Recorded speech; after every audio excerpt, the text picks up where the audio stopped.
Good morning, everyone. We're continuing here in the Kitzur Shulchan Aruch, additional prohibitions of Shabbos, and we're going to get today into the halachas of Amirah la'akum, of what you're allowed to tell a non-Jew to do or not to do on Shabbos. There's a very big sugya. This is a very big part of the Gemara and in halacha, and of course this is the Kitzur Shulchan Aruch, which means that it's going to be limited in the scope that we're going to see.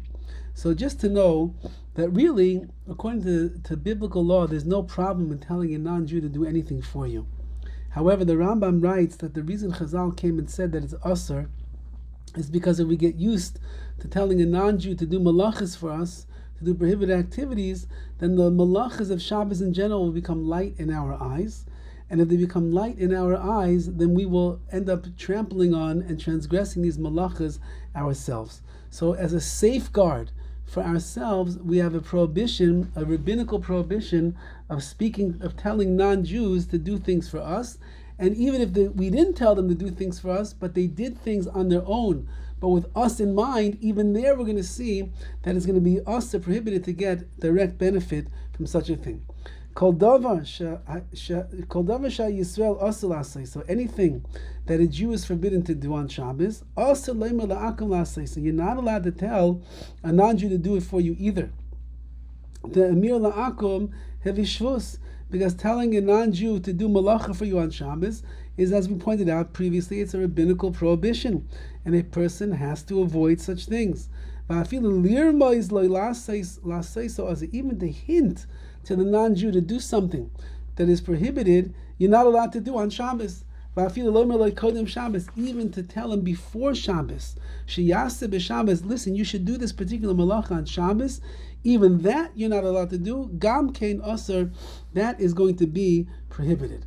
So, for example, that's again on Shabbos, I'm not even allowed to hint. Before Shabbos, I'm not allowed to tell directly.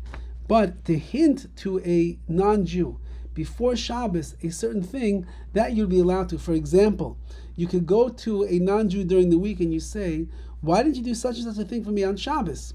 Which means that what? He'll understand now that the Jew wants him to do that for him on Shabbos. So, for example, let's say that you don't like when the crock pot is left plugged in all Shabbos. So the cleaning lady or whatever it is that you have in the house never unplugs the plug. So on Shabbos you can't say, oh, it's too bad that the plug is still plugged in. But during the week you could say to the non-Jew, why didn't you take out the plug last week on Shabbos? So then they know that they're allowed to do such a thing. However, as we're going to see, any malacha which is going to be direct benefit for the Jew, that is going to be an issue whether you said it on Shabbos or you hinted at it before Shabbos, as we're going to see in the complicated laws of Amirah la'akum, that what you're allowed and what you're not allowed to do. You cannot tell a non-Jew on Shabbos, Shabbos, for a particular malacha, an activity to do after Shabbos. This is really not a rabbinical prohibition because they're not doing anything for you on Shabbos. Because when the non-Jew is doing that malacha, it's already after Shabbos, they're allowed to do such a thing.